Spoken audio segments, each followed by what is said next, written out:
All right. Hello, everyone, and welcome on this Monday afternoon to KUAW Radio, the BFTAA and more show. I am your host, Louis George Walker, and I'm coming to you live from the KUAW studios located at 4510 Linwood Boulevard in Kansas City, Missouri. That's right, we're broadcasting live and in living color. The KUAW stands for Knowledge, Understanding, and Wisdom. This is an internet radio station, but we also broadcast live on KOJH from Kansas City's original jazz house, and that's at 100.5 on your FM dial here in Kansas City. So there's a simulcast going on right now on that number. But you got me, and I'm here with BFTAA and more, a project of the Black Family Technology Awareness Association and the W.E.B. Du Bois Learning Center. We've come together and we formed this radio station, and it is Knowledge, Understanding, and Wisdom. So we got a Monday new week starting off, a lot of things going on. Of course, you see I got my Champions hat on right now, and that's for the Kansas City Chiefs. They pulled out another squeaker this week, I tell you. But we started off this year as champions, and as champions, you have to play the other tough teams. So the Baltimore Ravens, who we went up against for Super Bowl, and the Cincinnati Bengals. So those were our first two matches, and so we didn't start the year off soft or with anything light coming at us. It came out pretty strong, but Kansas City prevailed in both of them, and both of them went down to the last seconds of the Baltimore game because their receiver touched the line, the out-of-bounds line, when he caught the pass. That didn't count. We won. And on this week against Cincinnati, we kicked a field goal with about 7 seconds left in the game. And that ended that. Or I think it was 3 seconds when he kicked it, and probably 0 when it went through. So both games were pretty close, not by a lot of points, but we come out with a W on it, and that's what counts. So we want to give our hats off, tip our hats, to the Kansas City Chiefs and for all their hard work and what they're doing, and we really are with you.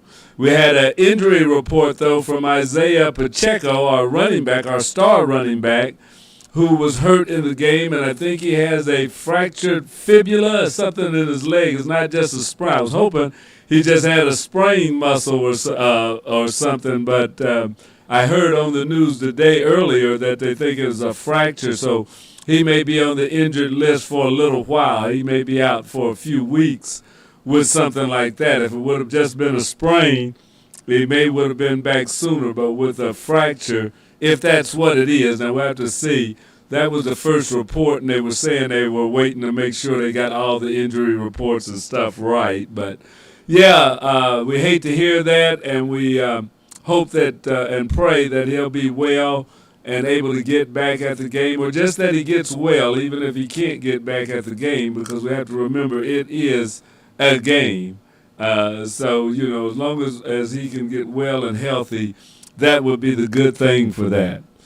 But, we have things going on this week. The Black Family Technology Awareness Association started their robotics program Saturday. So we got our first group of kids in, and they're starting to work on the Lego to get ready for the Lego competition, which will be happening. I think we signed up for a December competition, so we'll double check on that. But our kids are here, and they're ready to work. We've got some kids returning from last year, and we've got a new young man that's starting with us. So we're going to see if we can get this team together and cranking out a robot ready in another, 2.5, 3 months. So they're under the gun, and that's one thing about these robotics programs. Sometimes it does put you to thinking fast, but that's good for our young people to get into something that has them thinking and on the ball right from the start. So wish us well, wish our young people well. They haven't came up with a name for the team this year.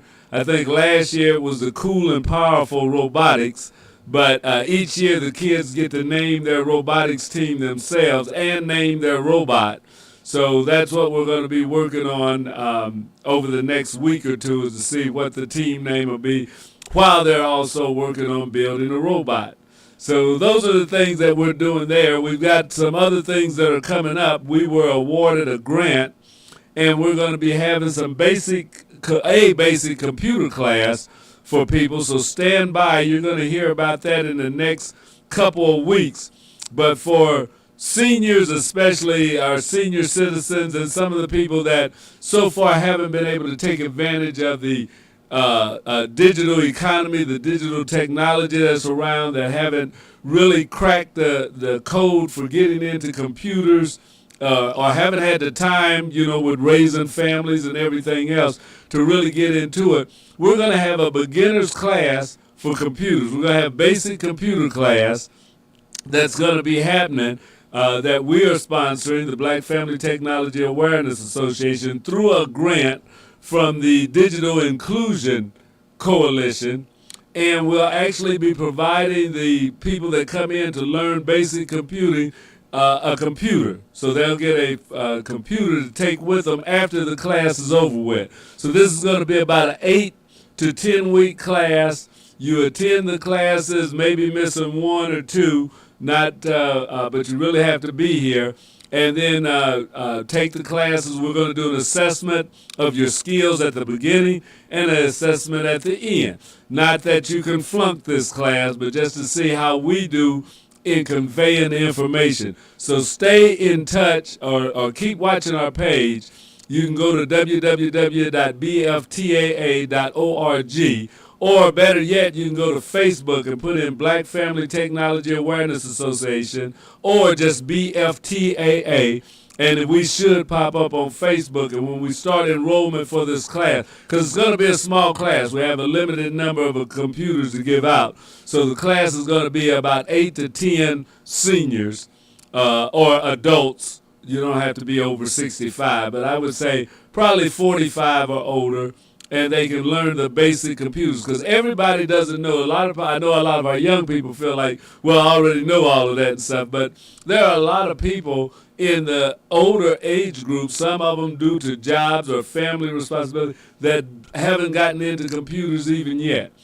Some even still have trouble with the cell phone and going online and checking emails and filling out all these forms that some of us that have been working in computers and technology for years, we think that everybody should know that, but that's not always the case.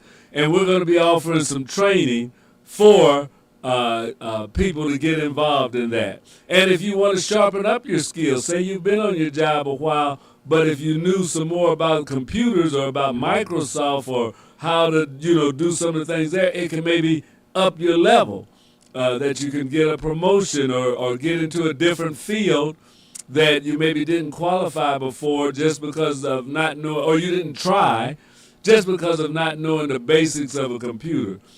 Sometimes just because you have to fill the application online.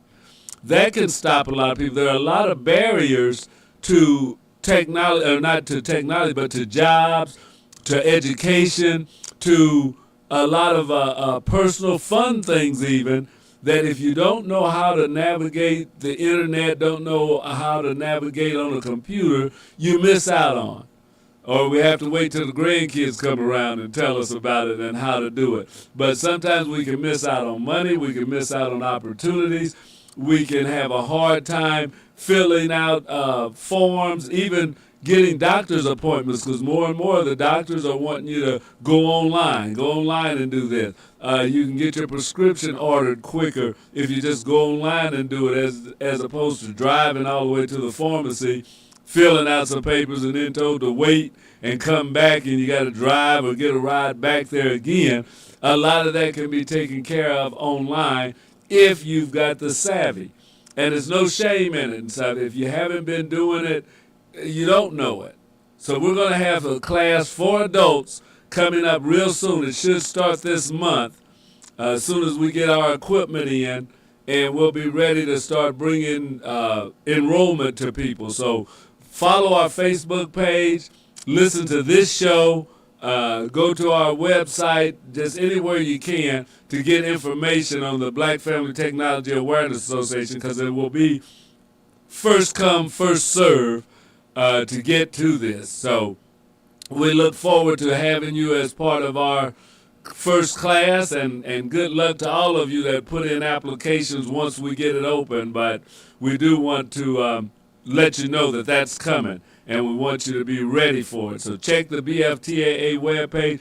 You can also send us an email if you want to be included so that you know when it's going to drop. You'll still have to fill out an application, but check with, send us an email with your contact information, or call us. If you're not computer savvy, which sending an email is not going to be an easy thing to do, give us a call at 816-599-6893 and leave information that you'd be interested in getting into our computer class.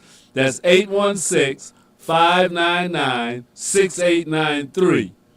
That's the Black Family Technology. That's KUAW Radio, but it's the same phone. And my other phone, we'd answer it, but we probably will see this one quicker. So 816-599-6893. Leave contact information and your name, and we can talk to you about the basic computer class that is coming out. We really want to get people that haven't been using the computer and would like to learn how. And this is going to be open. There's no too old for it.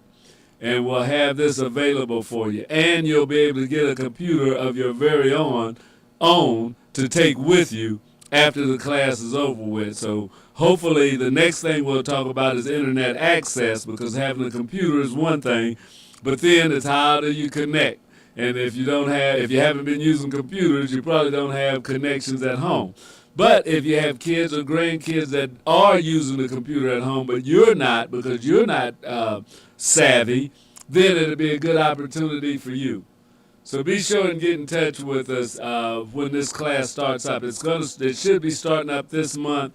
I will let you know as soon as some of the I's are dotted and T's are crossed on this grant, that they said that we were awarded it. So I'm just looking for the funding to come through right now. So that's what we've got going on there. And for the youth, we're going to be doing something similar, but that's going to be for for young people, and they're going to have an opportunity to get a tablet that would be their own. So we're going to be having information on that. So this isn't just something, computers will go for the senior citizens and older adults or mature adults, but for our youth, we will be having an opportunity for them to take a class and get a tablet also. So it's something for everybody in this, and it's not a whole lot, and we don't have a whole lot of it, but we got to start somewhere, and we're going to start with this, and then we're going to see about building it up some more. So Black Family Technology Awareness Association is trying in a small way to help close that digital divide that exists in the African American community, and this is another step towards it. We've had classes before, and we will continue to do basic computer classes. So just stay tuned and stay in touch with the Black Family Technology Awareness Association, and you can find out more and more about these opportunities as they come. So yeah, that's what we do. And we like to tell you about things going on in the community. There's something that I just heard on the news that I'm going to try and look up while we go to the NASA, which is National Aeronautics and Space Administration, and see what's up in the sky and also what's going on at the space station. So we're going to watch What's Up for September, so you'll know some of the things you can be looking for in the morning sky or the night sky, and some of the things that are going on with our space station. NASA is one of the premier space exploration and research institutions in the world, and we're going to give you some information, or you'll see some of what's going on out there. All right, so let's get ready to get started on that right now as we go to What's Up at NASA. Let's see if I can find that here for you. We'll be throwing that out in just a second. There we go. All right, here it is. What's Up at NASA.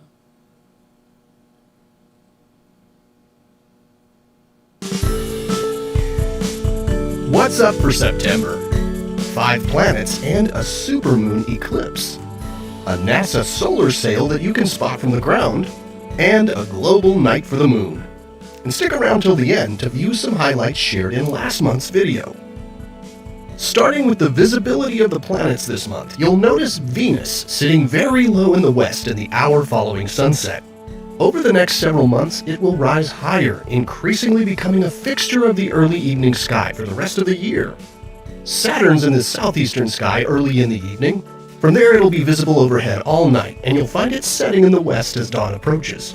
As for the ongoing pair-up of Jupiter and Mars, Jupiter's rising around midnight or soon after, with Mars rising an hour to an hour and a half behind it. So it's best to look for them high in the southeastern sky in the early morning before sunrise. And in morning twilight during the first week of September, if you can find an unobstructed view toward the east, it's a decent opportunity to spot Mercury for those in the northern hemisphere. Turning now to the moon, the full moon on September 17th is a supermoon, meaning it's just a little bit closer to Earth in its orbit than your average full moon. It looks ever so slightly bigger and brighter, though in practice the difference is hard to see. It really is super though, as the September full moon is often called the harvest moon, given its association with harvest time in the northern hemisphere. Plus, it's going to show us a partial lunar eclipse. You'll see a little bite taken out of one side of the moon over about an hour. Check the timing of the eclipse for your local area using your favorite skywatching app or website. In Europe, the eclipse takes place in the early morning hours, while in the US, it's in the evening, and that's while the moon's rising for the west coast. As for moon-planet pair-ups, the moon leads Saturn across the sky on the 16th. Look for the pair in the southeastern sky following sunset. For those in the US, the pair will appear very close together early the next morning on the 17th as they get lower in the western sky. In fact, those in the western half of the US can actually watch the moon start to occult or pass in front of Saturn before they set. On the 22nd, the moon rises a couple of hours after dark, sitting super close to the Pleiades. And this is kind of a special pairing if you're in the US, as the moon will actually pass right through the Pleiades over the course of the night. So if you have binoculars or a small telescope, you can look periodically over the course of the night as the moon crosses directly in front of the bright star cluster. On the 23rd, the moon rises in the late evening hours with giant Jupiter. They climb high into the southeast sky as dawn approaches. And then on the morning of the 25th, the crescent moon appears near Mars. This last full week of September is really lovely before the sky brightens, as you have the moon and 2 bright planets together with the bright stars of the winter constellations, so don't miss it. There's a new opportunity to observe a bright NASA spacecraft sailing across the night sky. NASA's Advanced Composite Solar Sail System, or ACS-3, is a small satellite that's testing new technologies in low Earth orbit. It recently deployed its 30-foot wide solar sails. These are a means of propulsion that could allow small spacecraft to sail on sunlight. The ACS-3 solar sails are highly reflective and make the spacecraft appear nearly as bright as Sirius, the brightest star in the sky. You can find out when the solar sail spacecraft will pass over your location using the NASA app on your mobile device. International Observe the Moon Night is September 14th. It's an annual event when fellow moon enthusiasts come together worldwide to participate in events and, you guessed it, observe our nearby natural satellite. You can join from wherever you are, attend or host a virtual or in-person event, or simply observe the moon from home. On the 14th, in addition to many lunar Maria and all 6 of the Apollo landing sites, this year offers an opportunity to see the Maria's Hills, volcanic domes and cones that are notoriously difficult to observe even with a telescope unless sunlight is streaming across them nearly horizontally. Fortunately, that will be the case on International Observe the Moon Night 2024, when we'll get to watch a lunar sunrise across this knobby terrain. So, however you pronounce it, grab your telescope or find an event near you and join this annual celebration of observation. Here are a few views of highlights in last month's sky.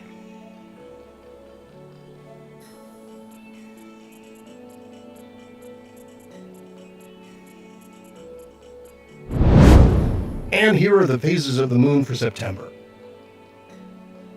Stay up to date on NASA's missions exploring the solar system and beyond at science.nasa.gov. I'm Preston Dykes from NASA's Jet Propulsion Laboratory, and that's what's up for this month. All right. So that's what's up at NASA. Now we're going to step right into, and that you saw that last week. What I try to do is show that to you every week because there's like the moon thing was September the 14th, so that's past. But now you look at what they're saying is going to be going on forward from that time, and it refreshes that in your mind that you can go ahead and continue to check out the night sky because the planets and all those are still moving. They're still going to be up there. So I just kind of play that to reinforce to look at the night sky, to check it out. So when was the last time you walked outside at night and just looked up at the moon or looked up at the stars and see, just looking at them? You know, because sometimes we get so busy with our day-to-day comings and goings and everything we've got to do that we don't take time to just stop and take a look at the natural wonders. You know, God created this universe, and it's a lot out there. He didn't just create the earth. He creates everything that you can see and things that you can't see out there. So, you know, take some time and step out on the back deck, on the patio, in the front yard. I know with the street lights and stuff, if we're in the city, it's not as clear. It's you don't see as much, but you do get to see some of the things. And if you happen to be out at the lake or at the park or somewhere where they don't have street lights, you can really get a different opinion or a different view of the night sky. Those of you that have relatives that live in the country, if you go down to visit them and you go out at night, you notice that there's so many more stars, it seems like, than what we see here in the city. But if you go out to a nearby lake or away from the city, it doesn't have to be a lake, it's anywhere just kind of away from all the city lights, and look up. Sometimes when we're traveling, you can stop at rest stops or somewhere out, and it's just a whole different look when you look up into the sky. So check it out. Take time sometime. Don't be in so big of a hurry that you don't notice some of the things that are going on around you. Well, we did get the space capsule back from Boeing, the Starliner. It returned to Earth, but minus its 2 test pilots who are still up on the space station, and they're going to be there for 8 months. They were supposed to be going for 8 days. They're going to be up there for 8 months. But the other SpaceX, they've been launching and taking supplies up and passengers back and forth, which is really good. They even had a spacewalk, the first private spacewalk that has ever happened. So history was made that 2 astronauts, one a billionaire and another scientist, who did a spacewalk, and that's the first time any civilians not associated with NASA and the space program have actually been in space and left the vehicle, went outside of the vehicle. So they're getting things ready for the commercialization of space. It's not going to always be the government and the military that's doing the space travel. In the near future, you're going to see space travel being done by a lot of people, and there's going to be business. They're doing this not just for fun or for the act of doing it. They're looking at ways that they can manufacture things in space or on the moon that will be more pure because they're made in a different gravitational field. All of that. They're going to be looking for things that are on the moon. They have not explored the moon as far as minerals and what it may have on it or underneath its surface.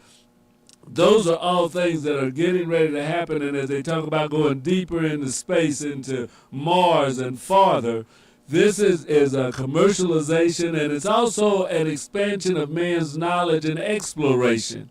So it's going to be constantly changing, and what you see now is not just, a lot of money being spent to have a fun thing. No, this is learning. This is getting ready for exploring. It's just like as the world was explored.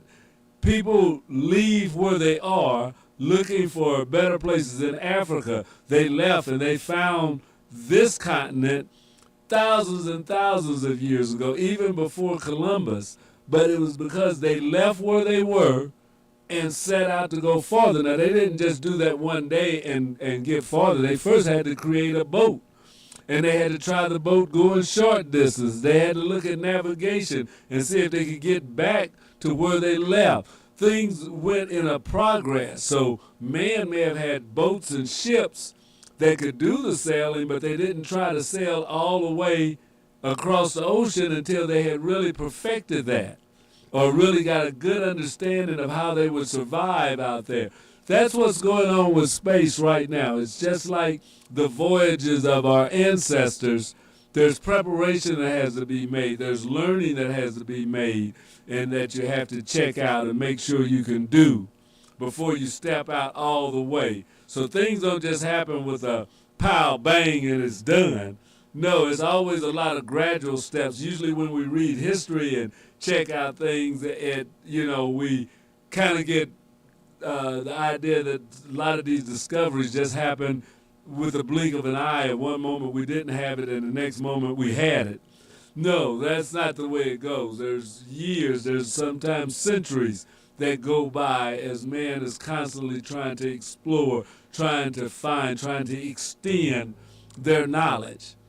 So as we go into space, and we'll see what's going on in space to ground right now, remember, we are a creature that is always trying to find more, to look a little bit further, to go a little bit beyond. So let's look at what's going on right now with space to ground. Here we go.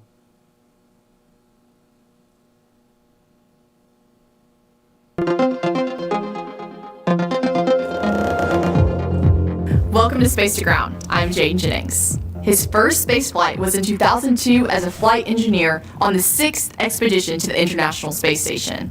And this week, almost 22 years and 3 missions later, we saw the return of NASA astronaut Don Pettit to the space station for the 4th time.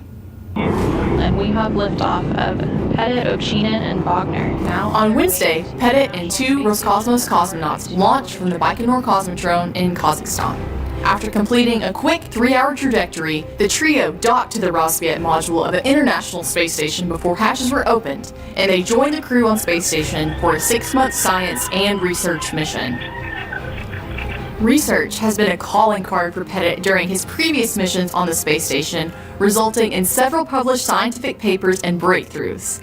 But his love of science came at a very early age. What got me interested in science? I think my backyard. Back in Silverton, Oregon, you walk outside and you see Earth. Seeing things, you see a row of ants walking down the sidewalk. It's like, whoa, look at that. Why are they walking in a line? What happens if one of them gets lost? Where are they going?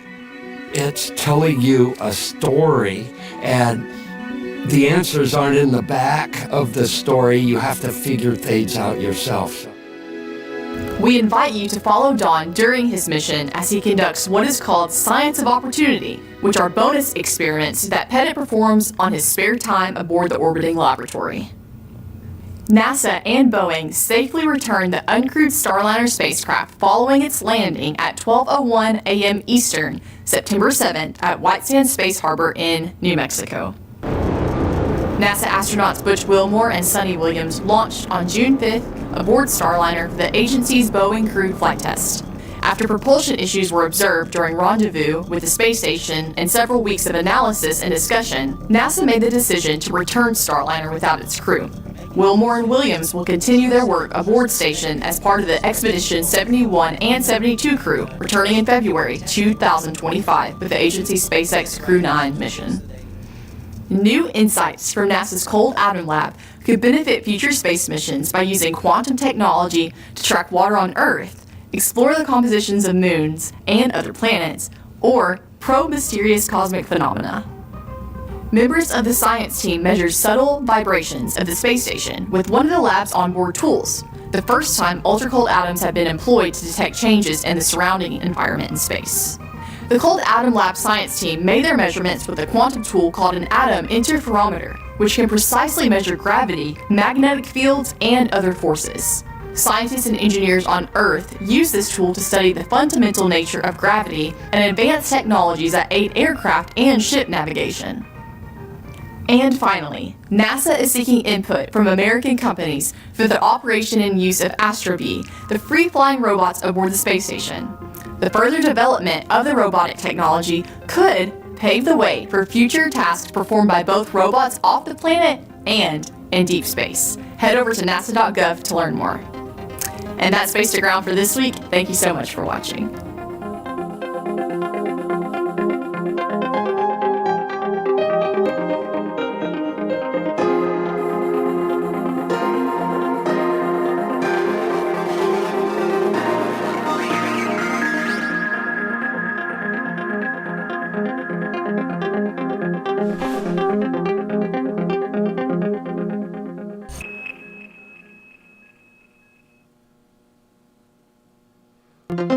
All right.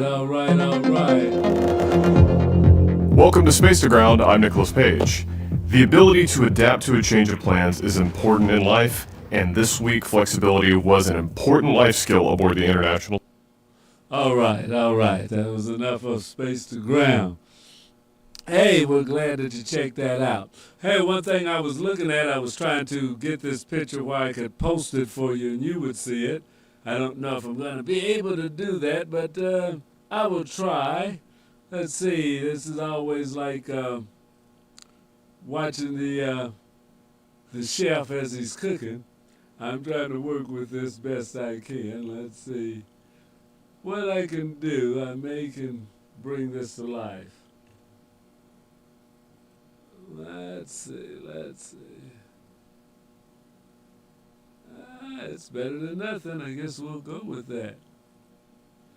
All right. So here we go. I want to let you see something that's going on this week. See if I can get that up for you. There it is. Okay. Expungement clinic and voter registration. So when you talk about expungement, what do I mean? Well, that's getting rid of records or being able to get in a position where you can vote again. There's an election coming up, and some people that have been in the system, maybe incarcerated or for whatever reason have lost their right to vote. Well, with expungement, you can get your record cleared so that you can register to vote.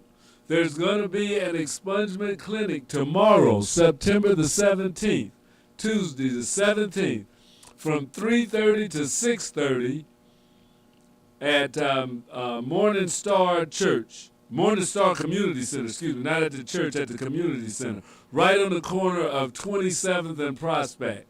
So that is September 17th is National Voter Registration Day. So they want you to come down there for voter registration, that's for sure. And the expungement clinic will be happening also on Thursday, September the 26th. So this is being hosted by, and this is from an ad that they have out on the website. This is being sponsored by Hot 103 Jams and Listen. Let's see, what else is on there? Hot 103 Jams is one of the sponsors of the event. But this expungement clinic and voter registration, 2 days is going to happen. Tomorrow, September the 17th, and then Thursday, September the 26th. So I want you to check it out. The prosecuting attorney of Jackson County, the Urban League, and the Urban Summit are all a part and behind this. They're hosting this event. Expungement clinic and voter registration. Tuesday, September the 17th. So if you've had your rights or your ability to vote taken away, you may want to talk to them about expungement. Or if you have a case or some charges that you've been cleared of, or you think that they can, it's time that it be taken off your record, that it's not held against you, then you might want to check with the expungement clinic that's going on there. It says, who should attend? Anyone who wants to restore their right to vote after a past felony conviction. Anyone that's not registered to vote in the state of Missouri. And anyone who has changed their addresses since the last time they voted.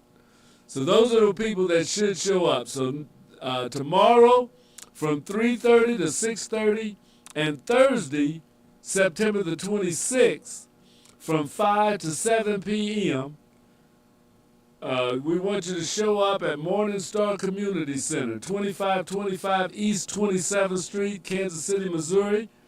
It's right there at the corner, 27th and Prospect. So if you want to restore your right to vote after a past felony conviction, this is for you. If you just moved into the state or you've been in the state but you never registered to vote in the state of Missouri, not where you came from, but if you've never registered to vote in the state of Missouri, you need to go to this National Voter Registration Day event, September the 17th. And anyone who has changed their addresses since the last time they voted. So if you voted in 2020, but you've moved since then, you need to go and register again, because when you change your address, you've got to go and register from the address that you're currently living in right now, because you don't want your vote to be that you cast a vote and then it gets thrown out or it doesn't count, or that you go there and you don't show up on the rolls and you got to fill out that other vote. I forget what they call it, but you can fill out a form and vote. But if you want to be at a clean, simple, straightforward voting thing, go and re-register if you've moved. If you moved since 2020, since any of the last elections, the last time you voted, if you moved after the election that happened in August, you've got to re-register. So if you were registered and you voted that last election that they had, and you move now, you got to register again. You always got to vote from where you live, from where you're currently living. Not, well, I voted here last time. So no, if you don't live there anymore, you need to go and re-register. So they're going to tell you all about that for sure at the expungement clinic and voter registration that'll be happening September the 17th and September the 26th. At the Morning Star Community Center, 27th and Prospect. This tomorrow is National Voter Registration Day. They're going to be there from 3:30 to 6:30. So show up, get registered to vote. Your vote counts. Don't sit around and talk about somebody else or who cares or this, that, and other. Go register so you can vote. That's part of your civic responsibility is to vote. So be sure and show up so that you can do that. That is our public service announcement for right now. We want to thank Hot 103 Jams. We want to thank the prosecuting attorney of Jackson County, the Urban League, and the Urban Summit for bringing this opportunity for people to restore their rights. Reclaim your vote. Yes, some people in other countries are dying or are pushed away and not allowed to vote, don't get a chance to say who represents them. They would do anything to get a chance to vote. Here, all you have to do is register, and you can vote. So don't take that lightly and stuff. That is something that people have died for, people have went to jail for, people have suffered, lost jobs, everything to help you get a right to vote. So don't squander that right. Use that right. Make sure that you vote. Not just in a presidential election. You should be wanting to vote in every election. In every election, because they all count. If it's just about your tax, now you see all the stuff that's going on with the county assessment and things like that, the property assessment that they had in Jackson County. Little things that don't seem to be big at the time, but voting can be a way to straighten those things out. Get your voice, let your voice be heard. And then when you go and talk to them, say, hey, I voted for you. This is what I want you to do, because I can vote against you just as well as I can vote for you. They need to hear you. Your voice needs to be heard, sometimes in a group, sometimes individually. And sometimes when you see the representative that you voted for or the prosecuting attorney or whoever, you can just say, hey, I'm glad you got it. You had my vote. I voted for you. Let them know that you vote. Be proud of the fact that you vote. Wear your voting sticker with pride that, I went out and voted. It's not something to be ashamed of. It's a badge saying that you are engaged in your community, engaged in the civic activities of a citizen of the United States of America, of the state of Missouri, of the city of Kansas City, Raytown, Belton, Lee Summit, Wyandotte County, all of that. You want to represent and let your voice be heard. So make sure that you register to vote. I think voting registration for this election, this presidential election, goes until October in Missouri. I don't know about Kansas. Early October, though. I don't have the exact date, but you need to register this month, and you don't have to worry about it, okay? But, yeah, let's make sure that we get out there and that we get registered to vote. So, yeah, there's a lot of things going on. I hope that you remember what we've got happening, what I told you about our robotics team. Check out our Facebook page this evening. I'm going to put up a few pictures and a short video of our first day of robotics at the Black Family Technology Awareness Association. That's going to go out tonight so that you can see the kids who just started in our robotics program, and you can follow them throughout the journey and stuff. I won't put something up maybe every week, but as they develop their robot, as they meet, as they talk, you can see what they're doing. We want you to be a part of this. They're part of our community. They are part of our future. So support our young people. Support the robotics programs, drone programs, just as much as we support football and baseball programs, and support them even more. Go to the games, the high school games. Let parents, let the adults be seen, and go there acting like an adult, too. Don't go there acting like you one of the high schoolers or you one of the elementary students and stuff. But go there and let them know that you think what they're doing is important. Because kids are doing things, and a lot of times they do that, and they want to know that people are, they want to be seen, just like all of us. We want our efforts to be noticed most of the time. So that's something that we want to do for our young people, is get out there and support them in positive endeavors. If they're doing something positive, they need all the support. They don't need people always telling them how they do things wrong or how bad they are or what they didn't get right. A lot of times what they need is that positive reinforcement that, I like what you're doing. I saw you working that thing. I saw you at the game last night. And you'd be surprised how many young people remember you. They've seen you. You've talked to them or you said something. Oh, I remember her. I remember him. It's because it's important. So let's be in our young people's lives, not just your natural children, but all the kids in the community. They all need to be lifted up. They all need to be supported. So be sure and check out our Facebook page and our YouTube page, because you will be seeing our young people at work. We're going to also post it on our LinkedIn page. So we'll put it up everywhere that they'll let us put it up without snatching it back down. But thank you for tuning in. This has been my show for this evening, and be sure and tune in every Monday from 5 to 5:45 right here at KUAW Radio for the BFTAA and More Show with your host, me, Louis George Walker. Glad that you were here. Hope to see you again next week. That's all I got for today. Have a great week.